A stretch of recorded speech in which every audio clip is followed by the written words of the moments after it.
Hi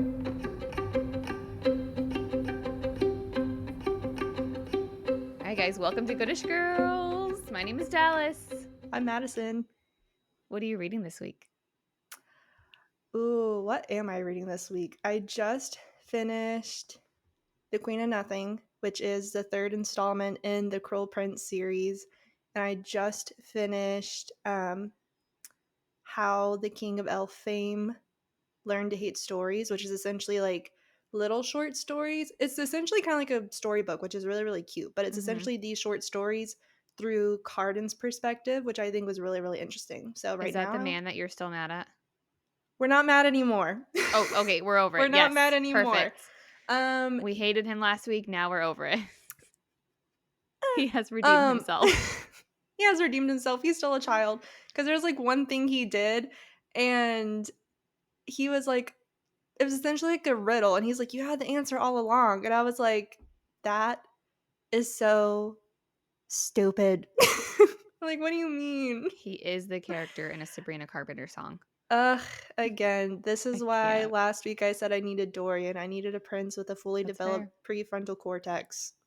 As we all do. Yes, But we're not agreed. mad at Cardan anymore. He's just misunderstood baby boy. Baby boy. Oh my god. Okay. Good job, Cardan. You'll figure it out eventually in your life. I am currently I've already read it, but I'm listening to The Blood of Hercules this week. And Wow. loving it all over again. It's I need literally to one of add my that. favorite books. It keeps staring at me every time I go to the bookstore. It's You like, should buy buy it. me. And literally, I think the last time I went to a bookstore, there were 3 different copies. And I'm like, ugh, but then which one do I buy? If I was you, I would look at what the next, because Bonds of Hercules comes out in the next couple of months. I would look at what that looks like and then choose Ooh, smart. your Blood of Hercules so that way they match. So we can get the same special editions. I want them Smart. all. I want one in every color. If I like it, I'll just buy it another color. If I like it, I'll just buy it another color. I used to be to where I was like, why would anyone want the same book twice? And then one day I went to Barnes & Noble and I saw this special edition of Love Hypothesis, and I was like, you know what? I get it. Because I'm not a fan of hardcovers, but it has art on the inside. Oh, I love when Pretty. there's character on the inside. And then look at these science sprayed edges. It makes Oh, my that's little STEM cute. heart happy. Yes, that's so cute. I Happy and love a triggered. hardback book. See, I'm I more of a like paperback paperbacks. girly. Yeah, hardback cover for me for sure. I like the flop. Alyssa and I had talked about this like in our Quicksilver episodes. Like one time I borrowed, I want to say it was Akamath or something like that. One of the books in the Nectar series, and it was Cassidy's, and I bent the spine. I didn't know what that was. I'm sorry. I'm sorry. Wow. I know. She has forgiven me. Murderer. I didn't know. Now I know. But if it's a hardcover, then I don't bend the spine. This Because is it's true. tough. I'm tough girly. I need tough books. You want to know something chaotic and just completely 100% diabolical? Yes. So there's a book that I wanted to read. It's called A Night in the Garden of Good and Evil. It's essentially about the ghost stories in Savannah, and my brother-in-law and sister live in Savannah, so I wanted to read it. That way I could know the stories, because it's based off of real places, and there's like an actual Garden of Good and Evil in Savannah. I didn't buy the book because I was on a book buying ban. My brother-in-law did. He started reading this book. It's a paperback. I'm not going to do it, but I'll mime it.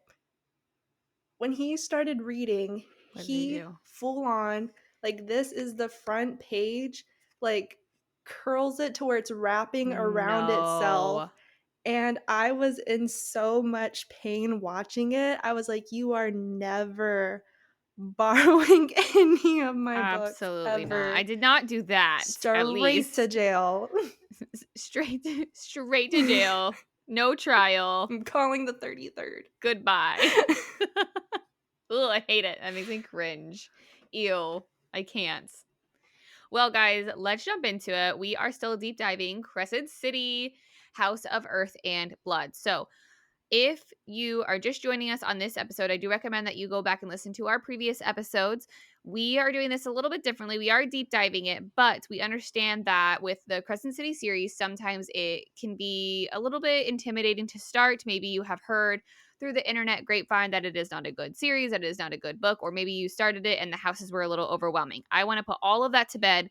I want to put all of that to rest, and I want to give you a guided tour through Crescent City. So each week we are covering a certain set of chapters. If you have read up to those chapters, you are safe with us, okay? We're not going to spoil anything in the first half of the episode. We are going to just cover what is happening in those chapters specifically, but we are going to tell you like things that are to remember, right? Moments that you need to keep in mind, characters that you need to care about and remember. And then we'll also tell you characters that are important, but not really, because we understand that this book is a lot of depth, is a lot of characters, is a lot of places, and we don't want you to get overwhelmed. We want you to enjoy this series just as much as we do. So hang out with us for your guided tour of Crescent City. However, at the end, towards the end of this episode, we will give you a big fat warning that we are then jumping into the House of Theories and Lore, where we will be talking about all things spoilers, all things theories, and connecting the dots between not only Crescent City, but the entire Maasverse. So you can join us there if you would like to, or once you finish the Crescent City series, come back and listen to those halves of the episodes. Let's I'm get so into it. excited because I've been sitting on a theory for so long. She's been waiting. It's your time to shine. Yay. Okay, so this week, chapters 20 through 26. In chapter 20, we start out with a really strong quote. Look to where it hurts the most. And this is from the Viper Queen, and she mentioned this in the last chapter as well. This is what the Viper Queen says to Bryce and Hunt in their search for the killer of Maximus Tertian and the Pack of Devils, okay? Hunt didn't really take this quote to heart, but Bryce did. We know that she made Alissa suspects as Hunt had asked, but he forgot to ask again for the second list, which was the list of places Danica was before she died. As Bryce attempted to find any other clues, such as searching through previous emails between her and Maximus, which she mentioned there are over 100, and I think that is wild. That is so many emails. First of all, that's too many between one person. It's wild. So I was like, what do you have Can't to say? handle the little notification bubbles that are like on the top of apps. Like Yes. even do I use Facebook? Hardly, but if I see like a little notification, I'll just like click on the app just to get rid of the thing. Yeah. And you know what I can imagine it was, knowing like who Maximus Tertian was, is Mhm. that he spam emailed her. Oh, 100%. Like, it was an email, and then he's like, "Oh, actually," and then I want to Yeah. add another thing, and Bryce actually, and she's like, "Okay, got it." Like what? Like straight, and he probably has like 12 responses, and she has like one. That would be if Yeah. I would bet money that that's what that looked like. He just seems like that kind of guy that's like, actually, I have one more thing Yeah. to say that really doesn't matter, but I'm gonna tell you anyways. Ugh, Ugh. I hate So those. again, over 100 emails. It's not really important in the series. I just wanted to point it out. So she, during this time, is attempting to look at anything but the truth in front of her, which is that she really can't make the list because she doesn't really remember what happened. Or maybe she remembers it is not comfortable thinking about it because this was a really hard time for her, right? She Yeah. was on a lot of drugs during this time, right? She was partying, having fun, living her life. And that was a pretty traumatic thing that happened, obviously. It literally broke Mhm. her. So I'm not surprised that she is wanting to really not think about it. Also, I want to talk about something that has nothing to do with a murder, but I just want to talk about Lahaba because we can, and I love her. Ugh, as you So should. her obsession, Lahaba's obsession with Hunt is literally so cute. I And love it. she's we agree with you, Lahaba. She says that Hunt would fit in on her favorite TV show, Fangs and Bangs. And Okay, I agree. question.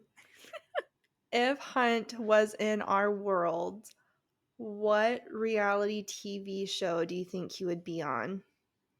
Oh my God, Madison, I have something to tell you. Yeah. I don't watch reality TV. You want to know I something I crazy? know. What? I also don't watch reality Oh my TV. gosh. I live What is vicariously this through clips. question? I lived vicariously through all of the girls at work. We're at I lunch and they try to explain to me, they're like, love is blind. And I'm like, they're in bubbles? What does that mean? Why are they not seeing each other? And they're like, that's the point. And they may get married. I'm like, but they don't know each other. I I don't did understand. go through a phase only because it was like a very hot topic in my molecular bio lab where everyone was obsessed with I think it was The Bachelor at the time, either Bachelor or Bachelorette. So it's like, okay, I'll bite. Like, there's nothing else going on. It was during COVID. And Mm-hmm. so I watched that. And I think it would be hilarious for Hunt to be on The Bachelor I do because I love think that. he would just panic. He'd be like, Isaiah, help. I Yeah. need He's like, these backup. girls are all terrible. I Yeah. hate them. Yes. I think he would be on like Survivor or like something wild like that. Like it Oh, wouldn't be with dating. 100%. I think he would do a good job. I want to say in another life, Hunt could be like a cowboy, so he could be on like you know what TV show I do watch? Cowboy Wants a Wife. I didn't know that was a thing. It's a thing. It's amazing. It's where these cowboys like they so they pick all these girls that they think are cute, right? And then they go on Mhm. little mini like rapid fire dates, and then they have to pick I think like 8 of them or something like that to come back and live on the farm with the cowboy. And he lives outside in a camper and they live in the house, right? So it's like Oh, that's separate. nice. And it's not like with The Bachelor with these other reality shows, nothing to dish on them. If you love these shows, it's fine. I don't watch them. But like nothing weird happens. It's Yeah. all them working on the farm, learning farm life to see if it's something that they could want forever. To be like his wife Interesting. and be like a part of the family business. And so some of them are like, this is not for me, actually. I realize that. And some of them are like, I love this. Like I could be on Yeah. this tractor all day long. And they have to like they have to like put up fences for the cattle and they have to Mhm. like brand them and all these crazy things. And they all get to go on dates and things like that. And it's I watch that reality show. And I would like to think that Hunt would be on that, but I don't know if that's right, but Oh my that's my fantasy. gosh. That I love kind of it. almost sounds like The Bachelor, except just farming. Yes. More modest. Pretty much. There's no roses though. That's true. Oh He my gives you gosh, no could you gifts. imagine? He just has like a basket of chickens. It's like, will you take this chicken? Oh my god. But they would only be silkies. Okay, not gonna lie, I don't know. Is Silky's the ones Those are that the have like the fluffy really ones. that have like the fluffy feet too? Yes, they're all Those are fluffy. mean. My What? friend, or at least maybe it was the chickens that my friend had growing up, but I think they were Silkies. She had like this one group of chickens that were like so mean. And she's like, don't get around them because they will chase you and they will like start Weird. pecking at I your think maybe ankles. I'm those are like, just her noted. chickens. I have lots of silkies. I have a whole flock. Interesting. You guys didn't know that about me. I have a lot of chickens and I love them. And my daughter shows them in the fair. Aw, They're all named. We at work voted on their names. They are types of chips: Cheeto, that's Dorito, fun. sour cream, and onion. There's one chicken though that is named Nightmare Moon. My daughter named that. She is sometimes a nightmare, so it's very fitting. It's Nightmare Moon. Yes, I don't know if it's one words or two words. I couldn't tell you. That is her name. I vibe with it. She is not a pretty silky. I don't know where she came from. Maybe that's why she's a nightmare. She is so spicy, but I will tell you what though, she is a good mom. Aw, She takes care of her babies and she makes sure none of the other chickens are mean to her babies. So she is a good mother. She we gets love that. to see it. So there's a fun fact about me. However, back to it. All right. As Bryce is making Lahaba feel so embarrassed about thinking Hunt is cute and talking about the Fangs and Bangs show, she gets a call from Jessica. Jessica is watching on the camera, noting that Lahaba is not working once again. And Bryce reminds her that she is entitled to at least run one break a day. Once the call was over, Bryce called Hunt for the first time ever. She had never called him before. But before she could make up a lie on why she called, Hunt realized she found something. She finally lets him inside the gallery and down to the library. Only down to the library because our little fire sprite was so worried about Bryce and her safety. LOL. She's like at the door. She's like, "BB, are you okay? I'm like Uh, so worried." And she's like, "I'm fine." She's like, "I have to like see your face. I need to make sure you're okay." Yeah, she is amazing. She just wanted to see Hunt. And yeah. Hunt has to promise that he will not tell Micah, which he agrees to. But if the governor wants to, he can make Hunt talk, okay? Even though Bryce has proven herself useful over these last few chapters, we still get little comments from Hunt about her personal choices. such as the fact that she drank from a reusable bottle that she pulled from her desk and he assumed it was alcohol. And again, Bryce does not correct him. People are going to think what they want to think, and that's what it is. And eventually, hopefully, Hunt will learn his lesson. But at least she's saving the environment while she does it. She sure is. Good job, Bryce. Staying hydrated, saving the environment, all the things. Queen. So once we are down into the library, we learn a few things about these books. Most of the items are contraband, but some of the books and scrolls are the last known copies on the planet of Midgard, which is a huge deal. People actually died to save those books that Lahaba and Bryce are in charge of protecting. So they are genuinely really important. We learn that these books also, again, are important and vulnerable because if the Senate or the Asteri found out about their existence, they would destroy them. They'd be gone. Most of them, Bryce can't read because they're in old and dead languages. But we do know people would and have killed for them in the past, and there are thousands of them. It's also a big deal for Hunt to enter the library because only Bryce, Lahaba, Syrinx, Jessica, and Danica have ever been down there. So At it's first, not whenever like you said Bryce couldn't read, I thought you were just going to stop right there. I'm like, who is she, Feyre? oh my god, plot twist. Sarah J. Maas really likes to put facts in all of her Illiterate books that are the girls. same.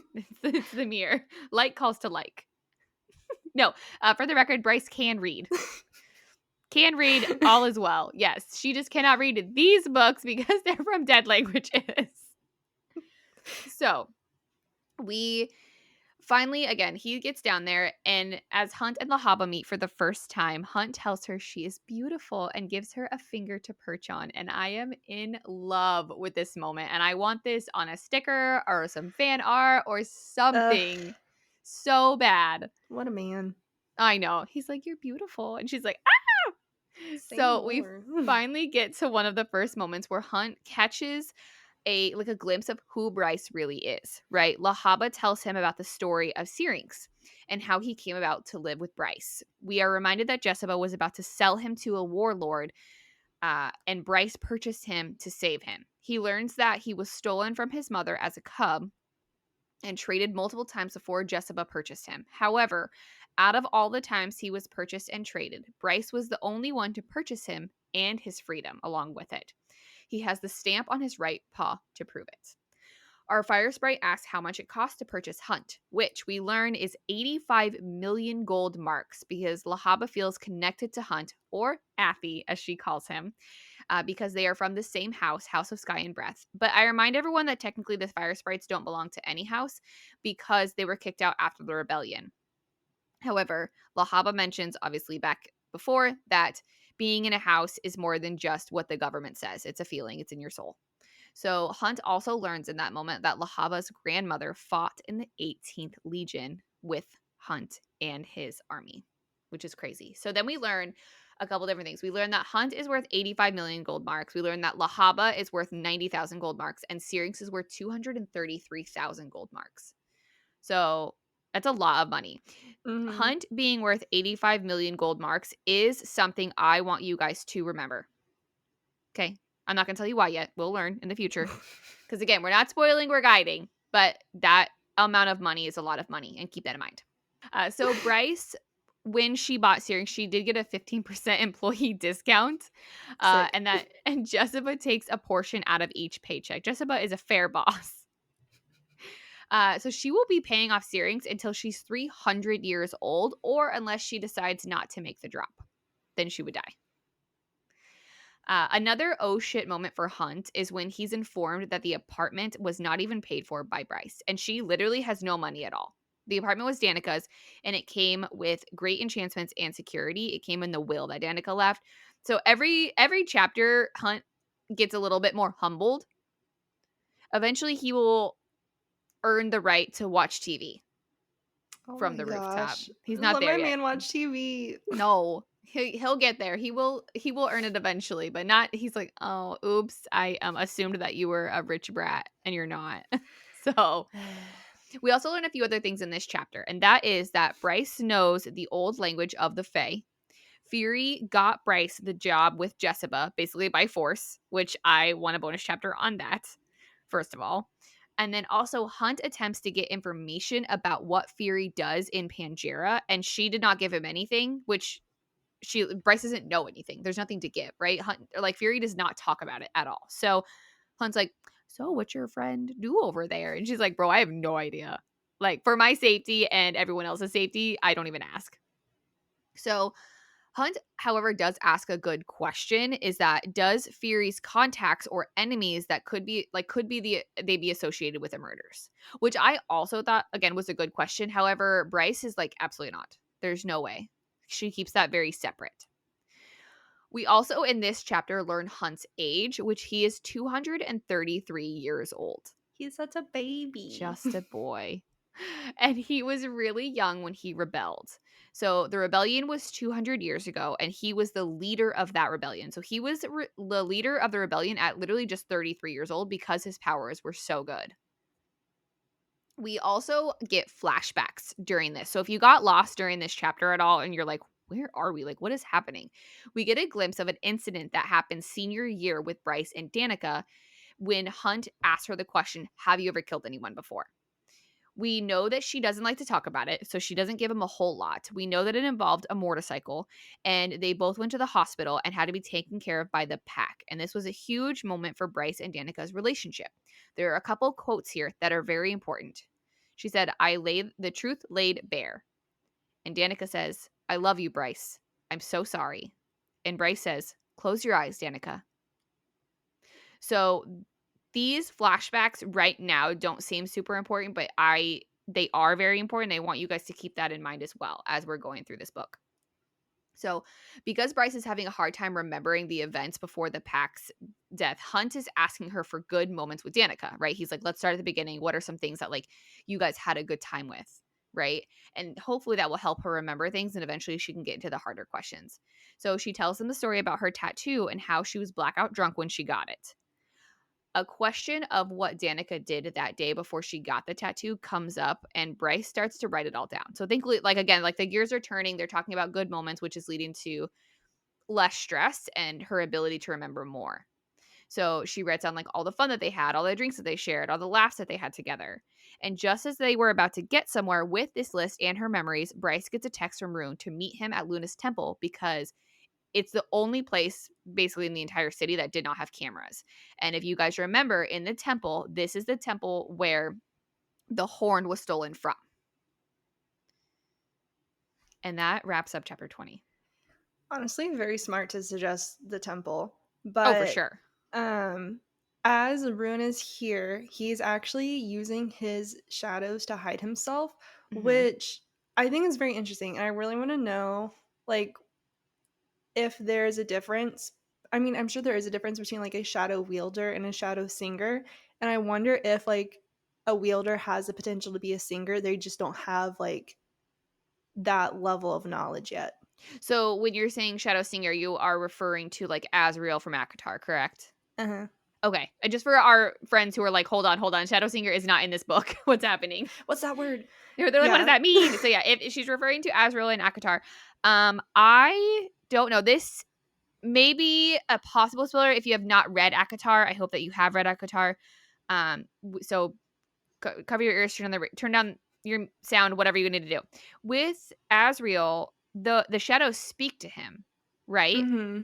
But I don't think Rune's shadows say Speak. anything to him. I think But they like, are what if they just there, potentially could though? and he just hasn't been able to like unlock it.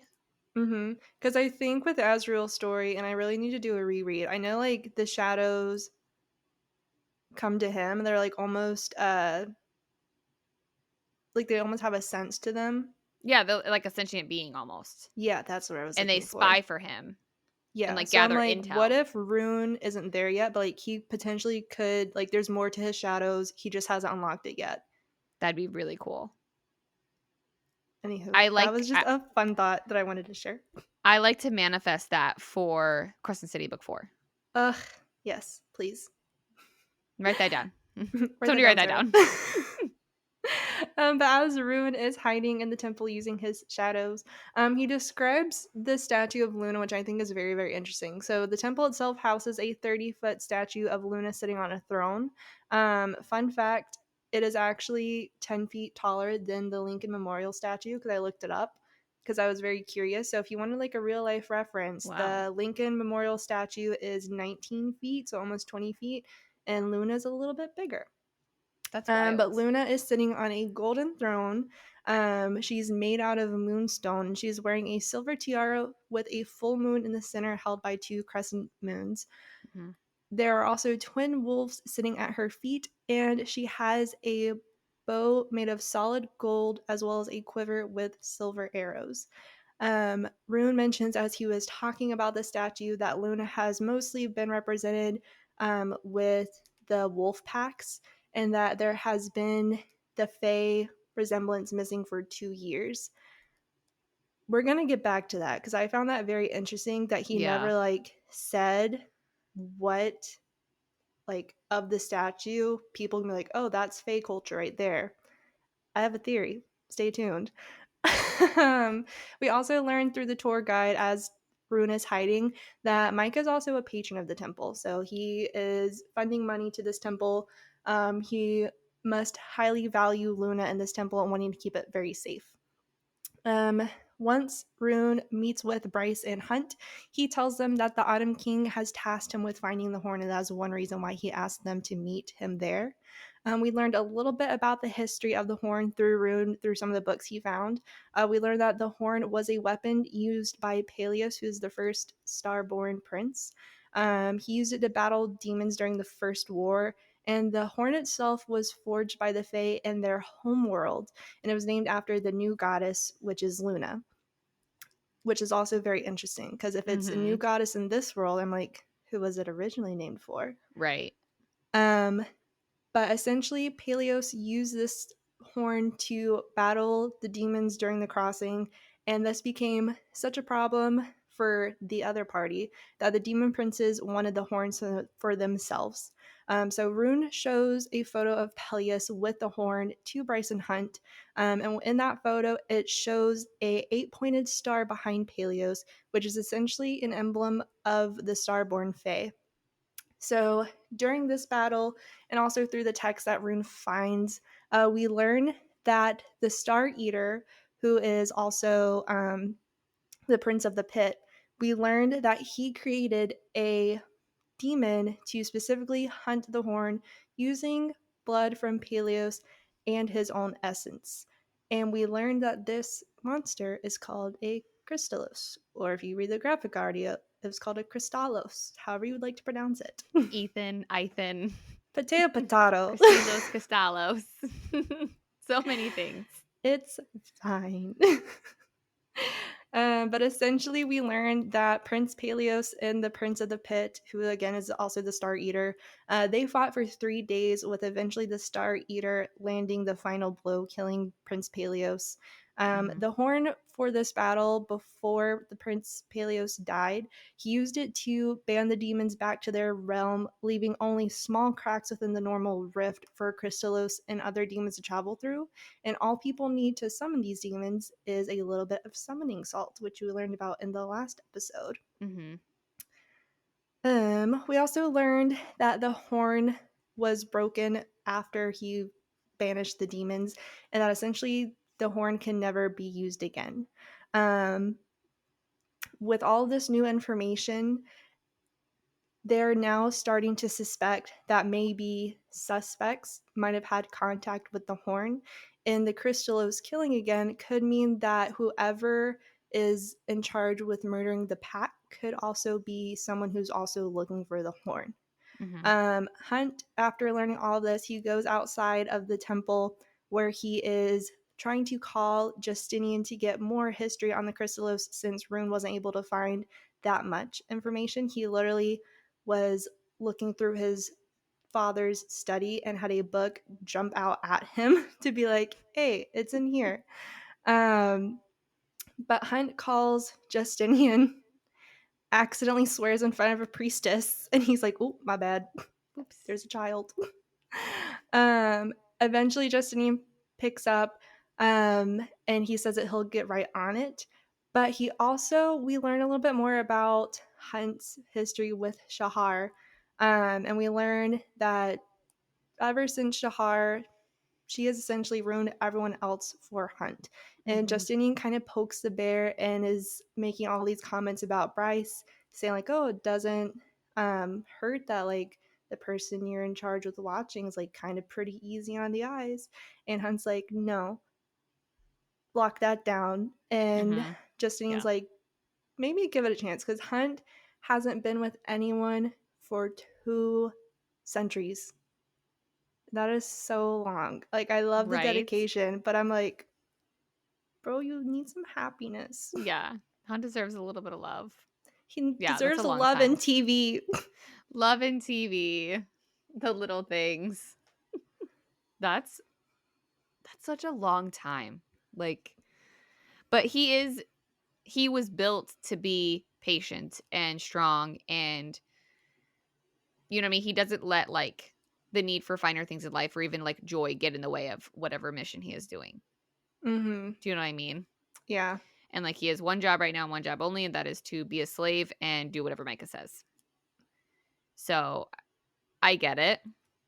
But also Shahar was really powerful, and I I don't know. Later on we're going to learn, like we'll learn more about the relationship, but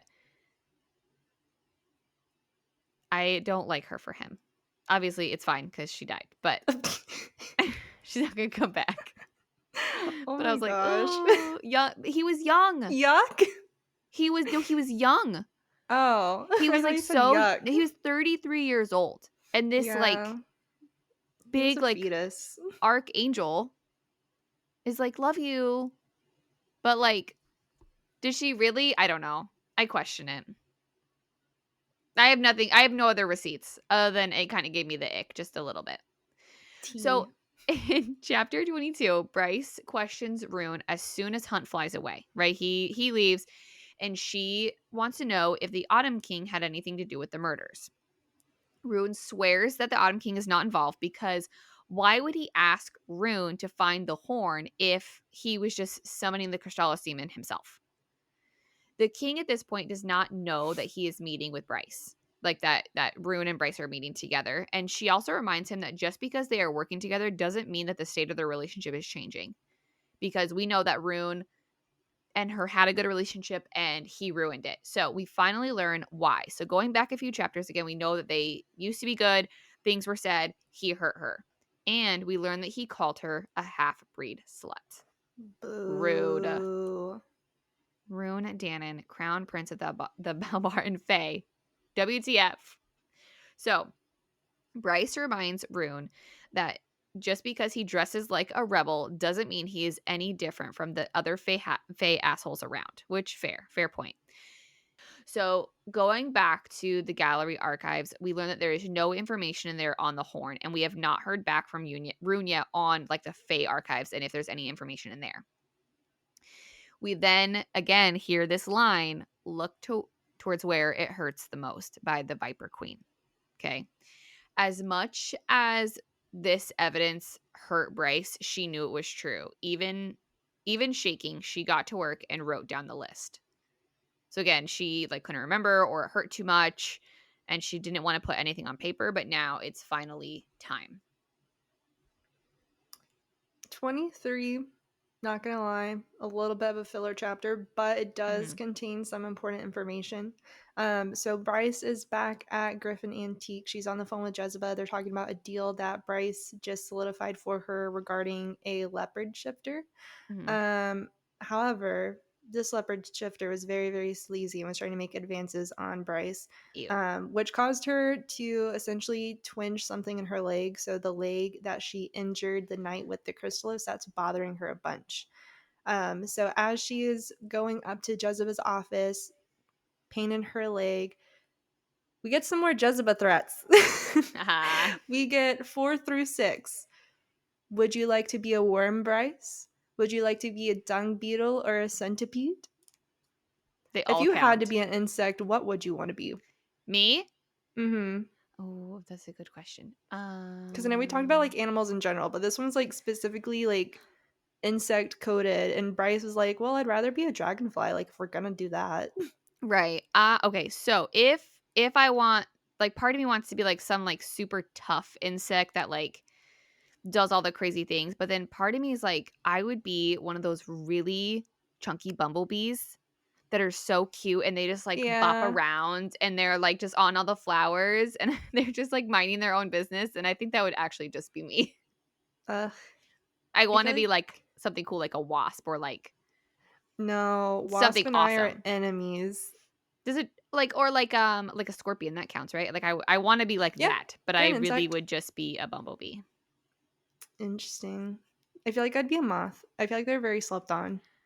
I get like a cool moth, like one of those, like, really Yeah, like pretty one of the pretty moths. ones. Yeah, Yeah. Yeah, pretty I can moth. see that. I love it. Yes. Want to be scorpion is actually bee. um, the important thing is whenever Bryce is going to Jezebel's office, she mentions seeing this artifact called the Godslayer rifle. Mhm. It is essentially dismantled and it sits behind Jezebel's desk almost like an art piece. And this rifle essentially, odd enough, Bryce says that it gives the patrons who come into the gallery comfort, which I'm like, this weapon's kind of a big deal because Mhm. there's only few that exist, and it's supposed to be like this really powerful weapon. It also makes people like remind everyone that hey, Jezebel's in charge. It's also like a symbol of power, but I'm like, Yeah. wouldn't have expected it to also bring comfort. Mhm. But aside from this dismantled gun, what people don't know is that Jezebel also has a bullet hidden in a painting right beside of it. And Mhm. on the bullet, it says Memento Mori, which is the same quote from the meat market. Yes. Remember, you will die. Yeah. So it doesn't matter what you do. um, Hunt calls Bryce to let her know that she got a call regarding a murder at Luna's temple. Mhm. And he essentially takes Bryce to the scene. Bryce doesn't want to go. She's trying to make up excuses, saying, "Oh, I have a customer." And he essentially like bangs on the ceiling. He's like, "No, we're going." And once they get to the crime scene, it's essentially the same exact way that the pack of devils were found. Hunt brings Bryce to the scene, takes her behind the curtain, and Rune essentially scolds Hunt for bringing her to the scene of the crime. Hunt says, "I warned her on the walk over here what she'd see," but then afterward, he was like, "Did I?" This is And why he doesn't get to watch TV. listen, this is one time where I'm like, "You messed up, bud," Like, um, bro. because he said I would warn her, and then he's like, "Did I?" And No, you then just forced her to he go. said, "I didn't realize what a mess it would be," and I was like, "Dude, you were literally on the first scene of the crime, like, years ago, and it was a big deal, so, like, how would you not remember what that looked like or think No. it wouldn't, like, His stir man something?" brain did not compute It did not compute. at all. We can't blame him for No. being man. He suffers from the chronic illness. Um Hold on, I need a moment.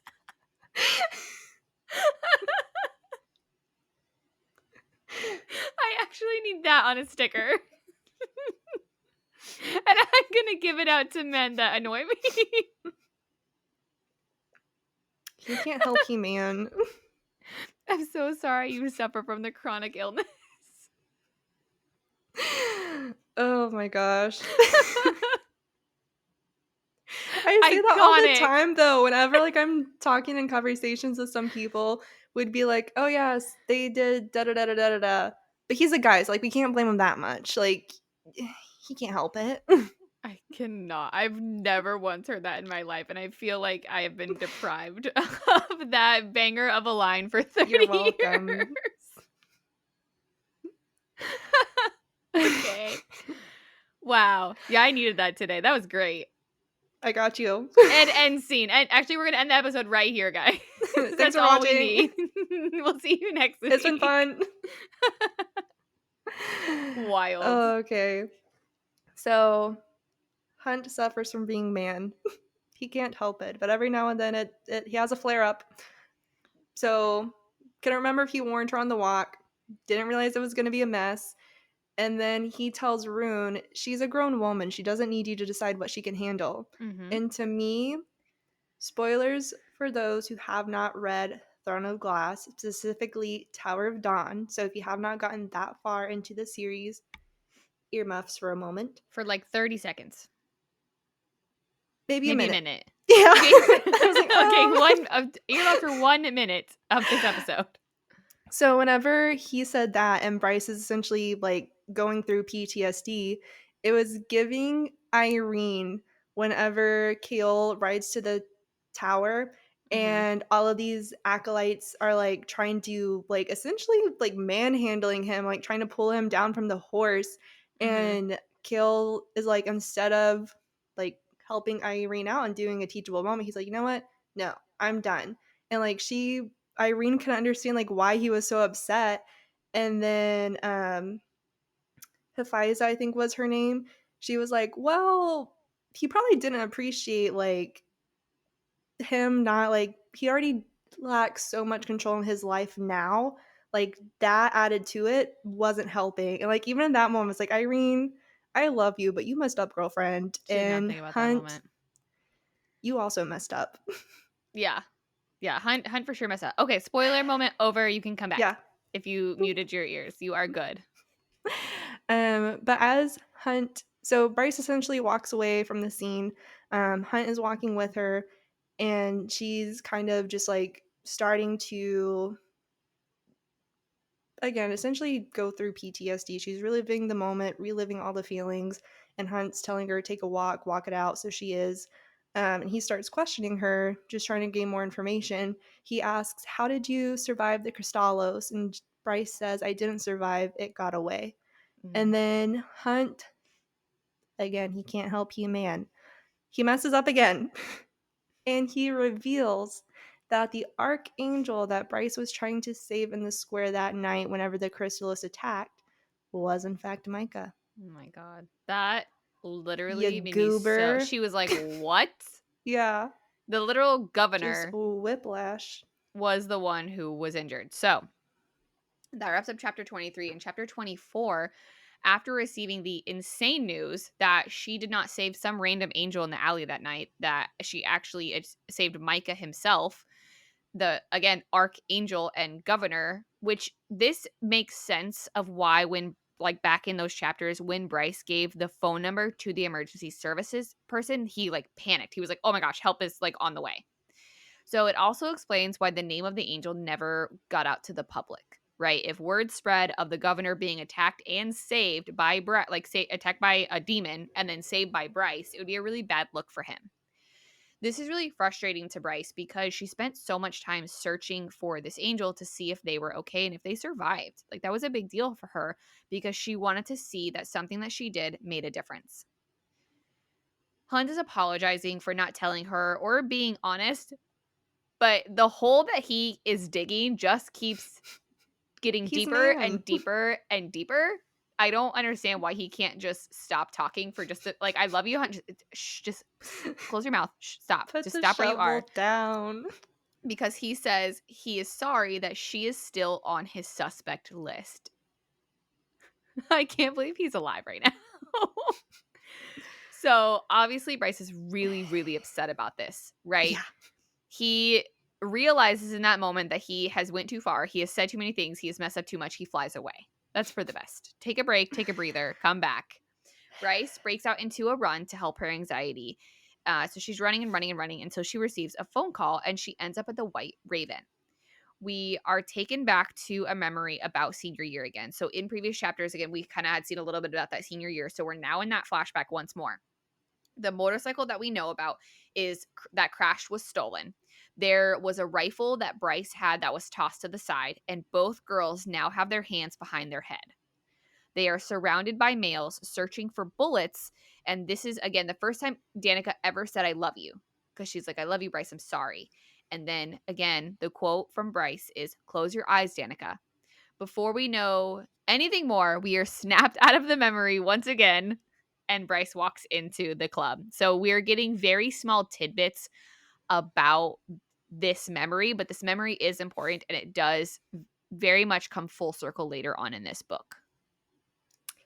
So, as Bryce is running, Hunt is trailing Bryce through the city. He's getting phone calls, getting updated information on everything that he's asked about. So, we heard from Justinian that there is no new information on the Crystallos that Hunt didn't already learn from Rune. Victoria confirms the Viper's Queen alibis that she gave Bryce and Hunt in the meat market. And Isaiah also confirms that the last victim, the one that they just witnessed and visited the scene for, was a missing acolyte from the temple.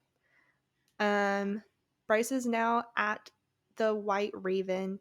Hunt essentially asks if he can join her. Bryce says no. And then we get another person that's like, excuse me. And then Hunt turns around and it's Juniper. She's like, oh, my bad. Actually, Bryce, if this is cool, he can stay. So Bryce joins girls' night, and essentially, Hunt learns a lot about Bryce in this chapter. Mm-hmm.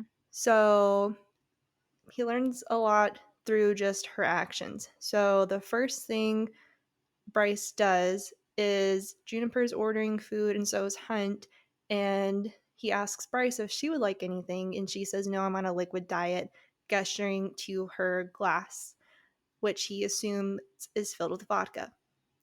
He orders her food anyway. She bites his head off for it. Okay, I have a question. Mm-hmm. Would you want that? Would you have been mad if you were like, no, I'm on a liquid diet, and then a man ordered you food anyways? I feel like it would all depend on the context. Because I feel like in this situation, if I was in Bryce's shoes and Hunt has already digged himself a hole so deep with how like much he's let information slip Mm-hmm. and how like much he's gotten on her nerves by taking her to the crime scene, saying that she was a victim. If I was Bryce in that moment, I would just like be like, get out of the club. I don't want to see your face right now. I would just be so PO'd. Mm-hmm. But like in another situation, then I'd be like, oh, like that's really, really sweet. Like, thank you for making sure like I have food in my system so that I'm not this like drunk bimbo wandering around. Um, Mm-hmm. so I feel like it just depends on the context. Could it Okay, potentially be fair. sweet? Yes. In Bryce's situation, I would be like, get out of this club.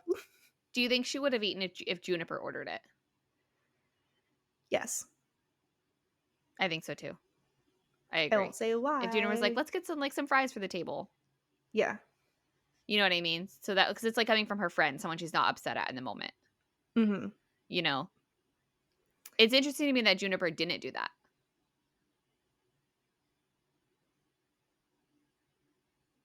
What are your thoughts? I feel like maybe Juniper knows which battles to pick. Fair. Yeah. She's known Bryce long enough. I feel like maybe she can gauge when she needs to step in and intervene.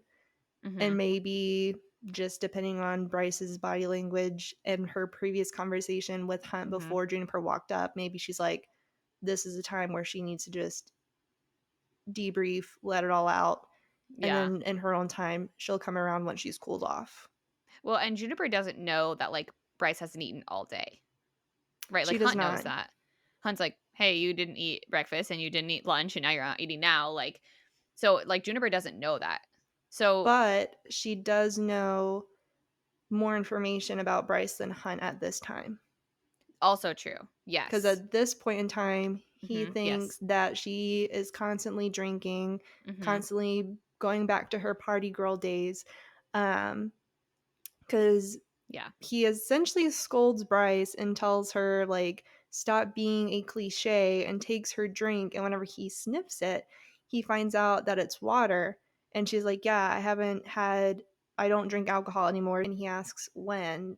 And she says, you're the Ember Mortis, figure it out.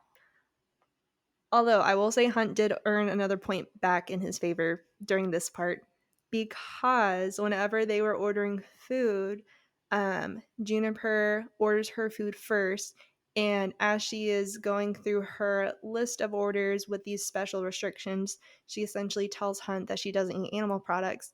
And then he asks, "Is it okay if I do?" Because he used to fight with fawns um, during the rebellion.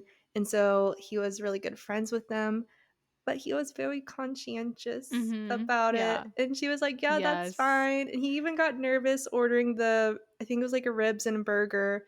But I was like, "That's so sweet that you That is asked, though." that is very sweet. He also gets a point because he remembers what Bryce likes, even Yeah, though they've never been to dinner together. And I was like, okay, you get a half point. you get one and a You get half points. points. Yes. Good job. You are now 15 inches above the hole that you have dug. That is 6 feet just deep. just 15 You're inches. doing better. But not only does Bryce have to worry about Hunt hovering over her and acting like a mother hen, Rune also comes to the club to check on Bryce. He got word from the Mhm. butterfly shifter that Bryce was here and she wasn't. Uh, she was getting vibes that she wasn't doing too well. So Hunt, or not Hunt, Rune wanted to stop by just to check on her, especially since he saw how she reacted to the scene of the crime. Mhm. Um, and Hunt continues to learn more about Bryce, and Rune shares that Bryce used to dance a lot until the pack died. As Bryce comes back from the restroom because she was gone at this time whenever Rune was there, um, the club decides to explode. And what a way to Boom. end a chapter. Yeah. Just poof. Boom. Yeah. So that's a wild way to end a chapter. So that was the end of chapter 25. And then in chapter 26, we're still in the same setting. So everything is in chaos. Bryce jumped towards Juniper and covered her from the explosion. After everything was said and done, Hunt attempted to get the girls up and off the ground. Juniper was okay and didn't even have a mark on her, but Bryce, on the other hand, was covered in blood and debris. All of a sudden, Juniper hits Bryce right in the face. And she is pissed and makes notes that she made the drop, but Bryce has not made the drop. So, like, that's a big deal because, again, once you make the drop, you essentially become immortal. So, like, Juniper having made the drop is much more able to handle a situation like this versus like a half a half human who is not. Bryce legit does not care about herself, right? We know that. And we know that Jupiter is in line to be a big part of like the dance company to get like solos and things like that. And if she got injured, she would lose that opportunity. Hunt carried Bryce over to a safe house that Rune gave them. It was super messy and like party house, but it worked for the moment for sure. Now, when we get into like the how and why and who of this bombing, the first name that Hunt, and I'm sure all of us as well were thinking, was Philip Briggs, right? Who, again, if you don't remember, Philip Briggs was the leader of like the humans rebellion ish kind of that's going on right now over in Pangera. And he is currently in prison. Danica and the pack put him in prison. And for a long time, for 2 years, it was noted that he was the one who killed the pack. But then we're figuring out like he probably wasn't because he again was in prison. So even though he's still there, he does have followers on the outside that are possibly still active. And it is also possible that it could be someone upset at them for even looking into this case of like the horn and the pack and things like that. But Hunt doesn't think that that's where this trail is going to. He mentions that it could not even have anything to do with them, like those three, like Rune, Bryson, and Hunt, and that it could have been someone who had a problem with the club or the club owner. As Hunt attempts to take care of Bryce and all of her injuries, he notices something, the scar on her leg that she received 2 years ago. As he's looking at it with horror, basically, we learn that it was Hunt who stapled up her leg as if they were on a battlefield, and he assumed this whole time that she got it removed to look better and that she only walked with a limp because of her high heels. So again, Hunt is humbled once more and is understanding more about Bryce. Ruin makes an entrance from the club over to this house and has some seriously bad news. He tells the two that the evidence that the human rebels, or what? He tells the two that all the evidence shows that the human rebels and that device was smuggled in through the back of the club and that their logo was right on the box. Sometimes when you're looking at like Okay, first of all, I am not police. I am not detective. I am none things. I am like one of the people who like watches Grey's Anatomy and therefore I am doctor. I watch crime shows, so therefore I am Olivia Benson. So, when evidence looks too good to be true, maybe it is, Mm. right? So, the device was smuggled in through the back, logo right on the box. He also notes that right next to the box, there is also a logo that could possibly look like a curved horn. This picture could be a message to them, and it's odd that they were all there during the explosion, right? So even if it was not Briggs that did this, it could still be one of his followers. So the evidence is still out on that one. But the only thing to do now is to go talk to Briggs. He is in prison again, so Hunt has to like file paperwork and make phone calls. So it will take a minute to get an appointment, but hopefully that's the next step. Get an appointment. I didn't know how else to word it. I was like, a I visit? think I they guess a literally visit? I think they literally say get an appointment, but it sounds so formal. It I'd like to does. see the prisoner, please. Yes. Hello, I'd like to make an appointment to visit Philip Briggs. So, Rune notes that the Autumn King is now aware of Bryce's involvement in finding the horn. He is upset, as he's upset about everything, but he's upset and he warns Rune about the things that she might say. He is worried about her intentions with the horn if she finds it. So, the Autumn King is forcing her to have a security guard 24/7 to protect her. Quotes. But we know really it's to make sure she doesn't cause any trouble, and basically nothing can come up right before the summit. Rune offers his assistance, but Bryce said, hell no, absolutely not. So she assigns Hunt to be the guard. He's looking over her 24/7 anyways. He might as well just be the one, right? Even though the king won't like it, it doesn't matter because he never was like, this is exactly who needs to guard her. So she's playing by the rules because she technically is under his kingdom, but it's in the details. Should have been more specific. Oh, exactly. So we learn about how and why Ember Quinlan, which is Bryce's mother, did not stay with the king and chose to leave because when she was pregnant with Bryce, he laid a hand on her and she chose to run and protect them both, which was really sad. Hunt at this point does not know that, like, if you guys remember, Bryce and Rune are not cousins, but they are actually brother and sister. But Hunt at this point does not know this, but she is worrying that he's figuring it out. But as far as we know, he still does not know. Bryce questions why Rune was even at the White Raven in the first place, but he deflects the answer. He, as we mentioned in the previous chapter, he was there because he's keeping tabs on Bryce, and someone at the club called him to say that she was there. But what he tells Bryce is that he wanted to talk to her about checking on Jessica's library, the one that no one is supposed to know about, but yet everybody knows about it. Right? Like everybody's like, oh yeah, there's something weird down there. So he makes a good point though because he wants to see if he can find anything about the horn. He already went through the Fae archives as we know in previous chapters, but he has been there twice and found nothing. So he's gone through all the things. So the deal that is made with him and Bryce is that he can see the library and read the books if he puts Declan in contact with Bryce whenever she needs him. Because again, he's like the big hacker guy. So Rune agrees, but we also note that if Deck knows what's going on and about this entire case and situation, then Flynn will now know as well. Okay, so we're bringing back in Rune's two best buddies, Deck and Flynn, which is amazing. We love them. We still need the last locations of Danica's movements, and the Den would have it, right? So Deck is supposed to hack into the Den's archives to see if they can find anything. So there's like the Fae archives, and now there's like the Den archives, which is like the pack and where they are as well. So before Rune left the house, he receives a call from the Autumn King. Of course he does. He is concerned that the horn will go to the angels if it is found, and he cannot have that happen. Rune is not worried, though, about punishment for doling out this information to like Bryce and Hunt because he knows the one thing that matters most. The royal bloodline ends with him.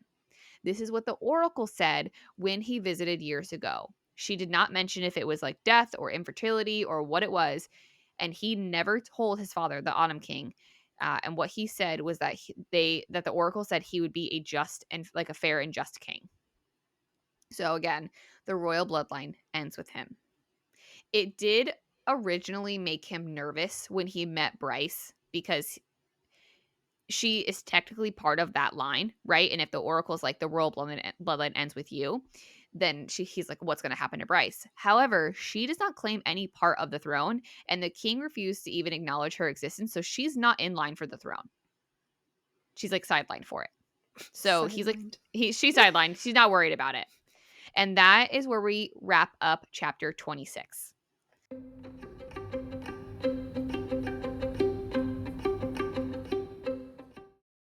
The holidays may seem far away, but they are approaching fast. Consider giving the gift of reading this year to your loved ones and to yourself as well. Shop our favorite selection of Kindles right in the Goodish Girls Amazon storefront using the link in our show notes. And while you're there, don't forget you can get 1 free month of Kindle Unlimited when you sign up for the Kindle Unlimited membership. Happy reading!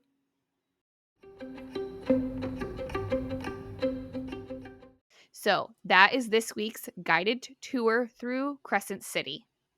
If you have not read past this and you do not want to come into the House of Theories and Lore, now is the time to pause this episode and then come back when you are done reading these series and you want to go through all of the things. If you have read all the things or you want to be in the spoilers anyways, welcome to the House of Theories and Lore. Whoop whoop. Woo! All right. The one thing I want to talk about this week is I want to talk about, like, we know towards the end, like, the truth about Hunt and that he was created by the princes of hell, right? My question is, were there multiple signs in early chapters of this book that we missed? There's a couple that I think that I was like, oh, we should have probably seen something like that coming, right? So, like, the fact that he was the only one with lightning power when he was younger. Everybody else around him had like different powers, but nothing like lightning. So he had to teach himself how to use it. We also learn, again, Hunt's age. He was 233 and he was really young when he rebelled. So he was 33 years old when he was the leader because his powers were like that powerful. He was that good, right? Also, his job was literally to hunt down demons, and he could kill any demon from any lair. And one more thing that I want to say was like maybe a red flag within this book is that the first time Adis sees Hunt, which again, if you're remembering, Adis is from hell. I think like the 5th layer, maybe something like that. I think He so. he's the cat that walks around. He looks at Hunt and he says, "Why are you wearing that black crown?" And I think that that is a key moment because I think that we all read over it the first time, but that was like a recognition thing. He wasn't like, "Who are you?" Or you know, not like everybody knows who Mm-hmm. the Umbra Mortis is, but he was like, "Why are you wearing that? Yeah. What is on your head? Like that's weird." It's such a silly goose. What are your thoughts on that? So I definitely think that that quote that Ada says, um, with what, like, why are you wearing that crown? That definitely stood out to me. Also, in the second book, I can't recall who says it, but they eventually walk past a statue who happens to be Hunt's father, and they tell Hunt, like, oh, you look a lot like that guy. Hunt's like, what? No, not that guy. Mhm. There are definitely nods to who his father is, which is definitely really cool seeing the second time around. Because I feel like whenever I first started reading the series, I didn't pay attention to like things that could potentially connect. Like now that I'm a seasoned reader, um, Mhm. like reading the Empyrean series, um, I like deeply analyze details. Even whenever I was reading Thrown a Glass, I had to be gaslit into a bunch of things to where whenever I was doing my buddy read, my friend was like, that's an interesting thought, or like, could be, but I don't think so. Like, I need to relearn how to just enjoy the ride because now I just Mhm. constantly try to big brain things. Yeah. Like the it's not like necessarily cliffhanger, but the thing that made me mad at Carden in the Cruel Prince series, I predicted and I got right when it was going to happen and how he was going to do it. So, yeah, I definitely learned how to pick out details, which is fun doing rereads, but I really need to stop doing that whenever I read things the first time because I just ruin it for myself. Yeah. Girl needs to calm down. I originally thought that like Adis was just a judgy cat. Mm, I was like, and why is he wearing that crown? Adis should yeah. know, but like maybe he like is it just judgy? And he's like, why are you wearing that crown? So I found that as a red flag. So I would like to know, like from our listeners, is there red flags that you saw that maybe like some of us missed, or like if you did a second time reread or a listen, was or something where you're like, oh, I should have caught that in the beginning. Mm-hmm. So I send the question out to like our followers and see what they think too. So that's Yes, very put something in interesting. the comments. I want to read them. Yes, tell us. Tell us all the things. What do you have for this week? Okay. First is very non-serious, but I made not a big girl purchase, but I made a fun purchase with my adult money. Run, don't walk to your local Michaels because in the, I think it's like called like the gothic horror section, they have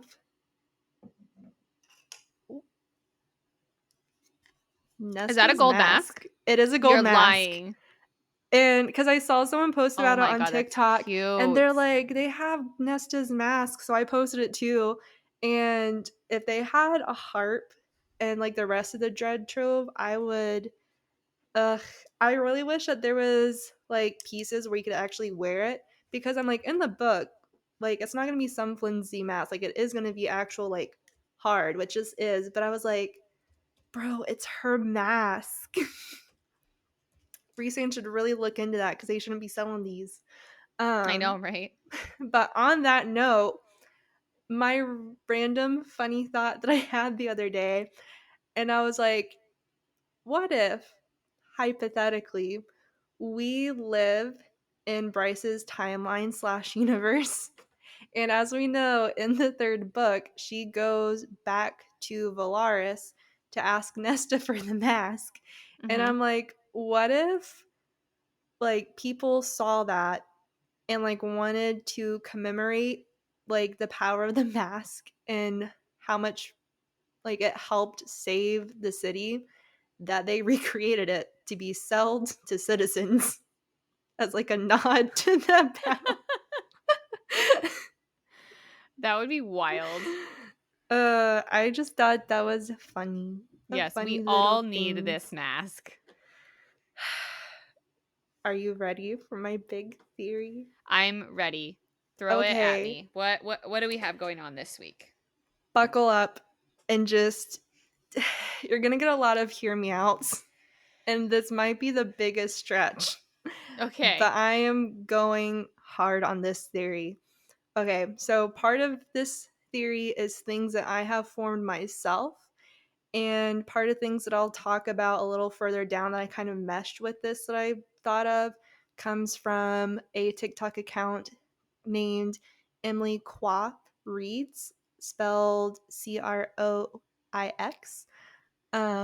So Is that eventually, I think that's Croy, right? I I'm, was I'm just told guessing. Qua. Okay. You're um. right. You're right. I was thinking of LaCroix, like the drink. Oh my gosh, I doubt it's that. It's not that. Okay, so this little crash out started whenever we are at the temple with Rune, and he shows the picture of Peleos with the eight-pointed star behind him. Mm-hmm. We also learn more in chapter 29 of this book. Hunt eventually finds a book about the story of Prince Peleus and Lady Helena. Mm-hmm. So, who else has an eight-pointed star on them? Nesta. Nesta sure does. Nesta. Stay with My me. girl. Okay, so as Ruin is giving this information, he says that the broken horn can only be repaired by light that is not light and magic that is not magic. He also Mm-hmm. says that starborn magic, his words not mine, and a bunch of other crap can be used to bring objects to life. Again, we know that Nesta's bargain tattoo with Cassian is an eight-pointed star. Mm-hmm. What if In Silver Flames, the House of Wind, and Nesta's sword, Ataraxia, were made by Nesta because she stole Starborn magic from the cauldron. Because what if the cauldron is made out of the same material as the horn? Stand by. I have more. Don't worry. I'm processing. I'm thinking.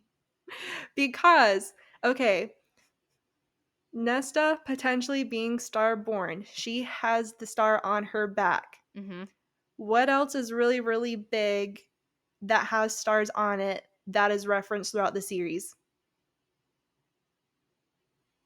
Like the mountain?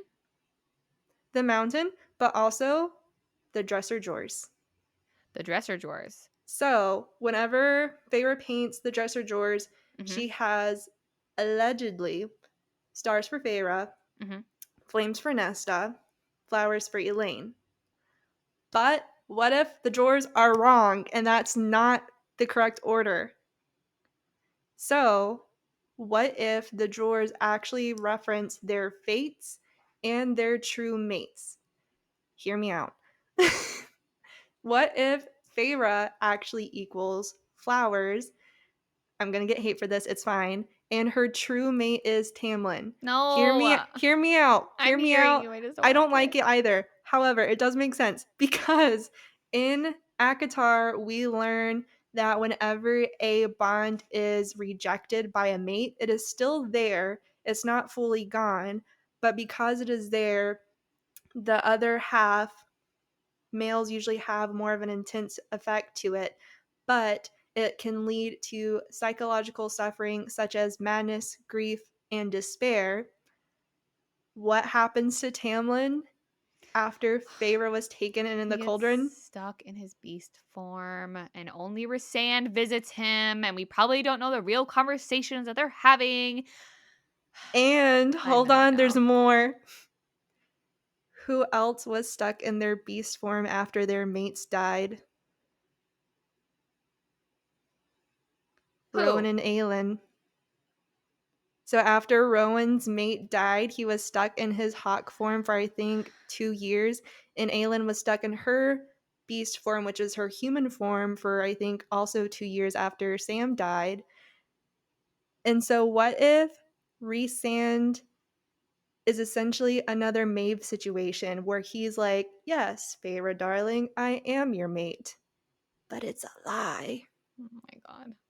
I Also, hate it. Feyre's tattoo, people, whenever I see cosplayers do it, no tea, no shade, it's always swirls. But in the book, it specifically says that her tattoo is made up of flowers. So Wild. that is Feyre and the flowers. Moving on to my girly Nesta. So, oh wait, no, actually, sidetrack. So, staying with Feyre, because I also like thought of this yesterday whenever I was writing my notes. What if Luna is Feyre? Stay with me. So, as this is a so lot of just stay with right me. now. Just stay I'm with so me. So I'm what staying with if, you. so Luna is described as mostly being the statue that the wolves claim and that they look to. And Rune is going through what the statue looks like. He's saying that she's sitting on a gold throne. There's wolves at her feet. Mm-hmm. She is wearing a crown with a moon in the center with 2 crescent moons on the side Mm-hmm. with stars. Feyre's crown is also described as being crafted from silver and diamond shaped into swirls of stars and various moon phases with a central, it says a central crescent moon Mm-hmm. with solid stars also flanking it. But Mm-hmm. to have multiple phases of the moon, I feel like it would maybe resemble more of Luna's crown, which has the full moon in the center, followed by the 2 crescent moons on the Right. side, Yeah, those are which different could phases. be a nod to Feyre's crown. Also, Rune doesn't specifically say what in the statue is like pulling into the Fae heritage. So not Right. only could the crown be a nod to Feyre, but also specifically the bow and arrows, because that is the last thing that Rune mentions before he mentions the lack of Fae heritage. And what is our girly Feyre known for? And Being an it could be an archer. easily addition to a statue. Gosh darn it. I don't like it. I understand. I have none rebuttals, but I don't like it. We're gonna keep going, okay? I got one more big one, and it's Nesta. She is stars, This is where I'm gonna get mad. I can feel it. but her true mate is Cassian. Okay, okay. Oh, Okay, so that's what I people. was like. That's what I was like waiting for you to say. Is like I was gonna get in like the Cassie and Nesta fight, and I was like, I no. No, All right, tell no. me what you got. That's fine. Everything Safe else I can space. handle. Everything else I'm fine. So I couldn't find it, and I feel like I would need to do a reread because I couldn't find it specifically in Silver Flames, but it could be mentioned somewhere else because I thought it was in relation to their bond, but I think it's in relation to Cassian's power, like his essence in a sense.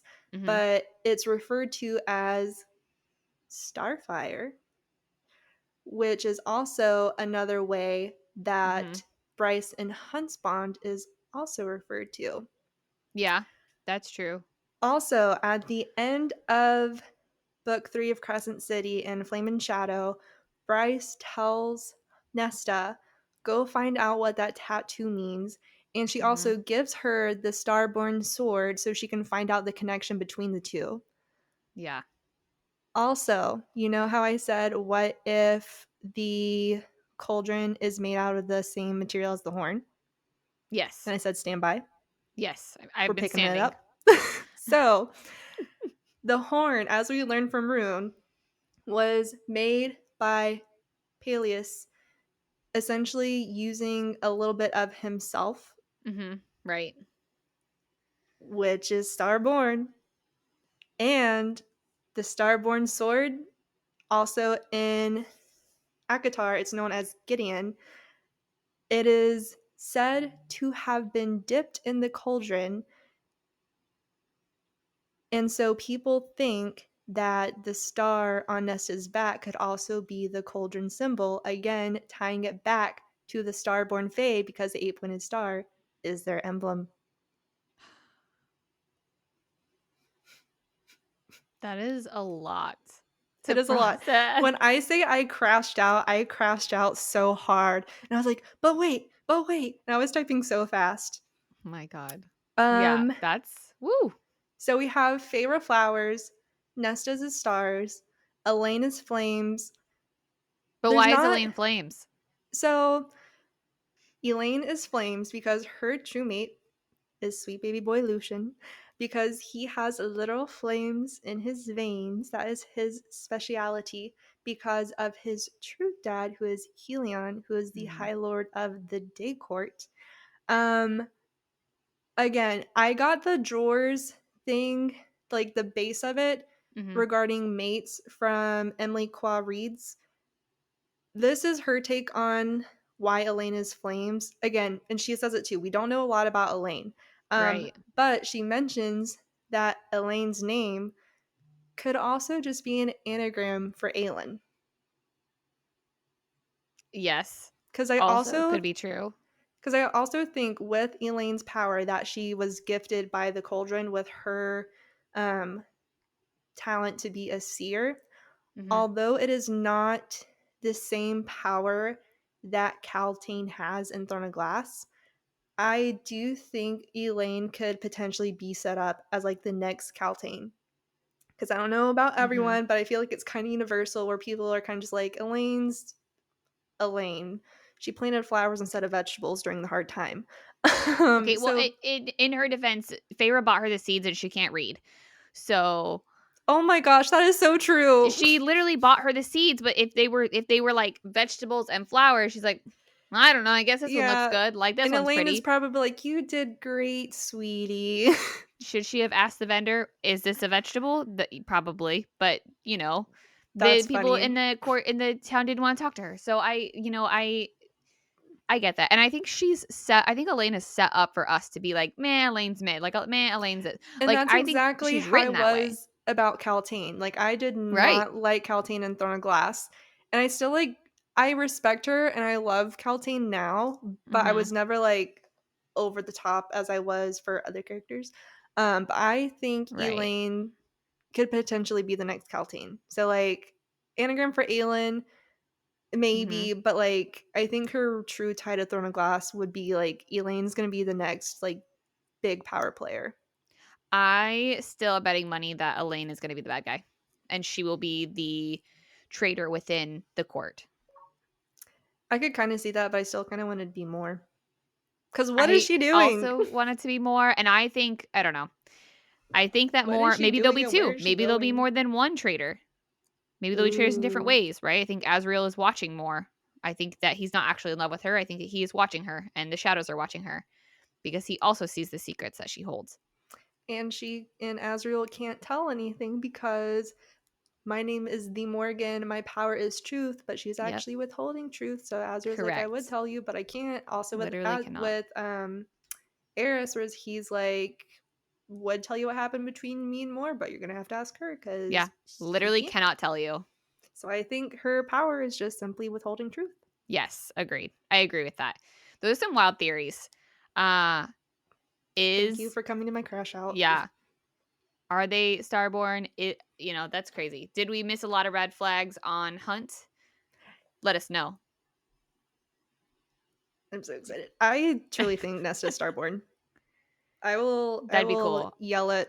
I am manifesting Bryce showing up in Akatar 6 I and them listen. fighting together. So people think that the sixth book might be Elaine, but with the way that CC3 ended with Bryce telling Nesta like, "Hey, go find out what that tattoo It means." has to be a Nesta book. If Nesta's a side quest, I will riot. Oh, for sure. Because this is such a big deal. Because also, um, I like Bryce kind of tuned out whenever I think it was Thea that we meet in CC3 that Bryce Hmm. awakens and she like tells the history.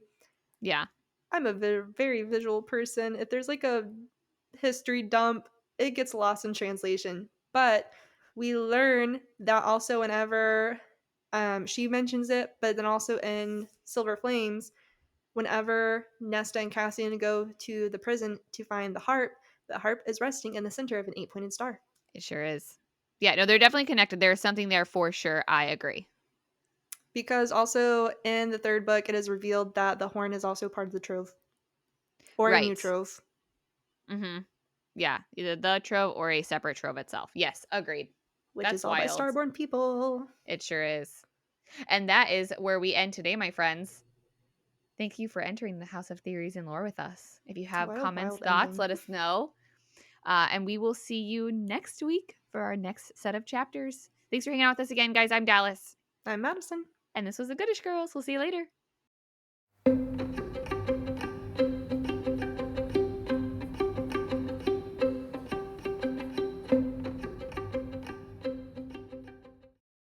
Can't get enough of the Goodish Girls? Follow us on social media for sneak peeks at our upcoming episodes and bonus content.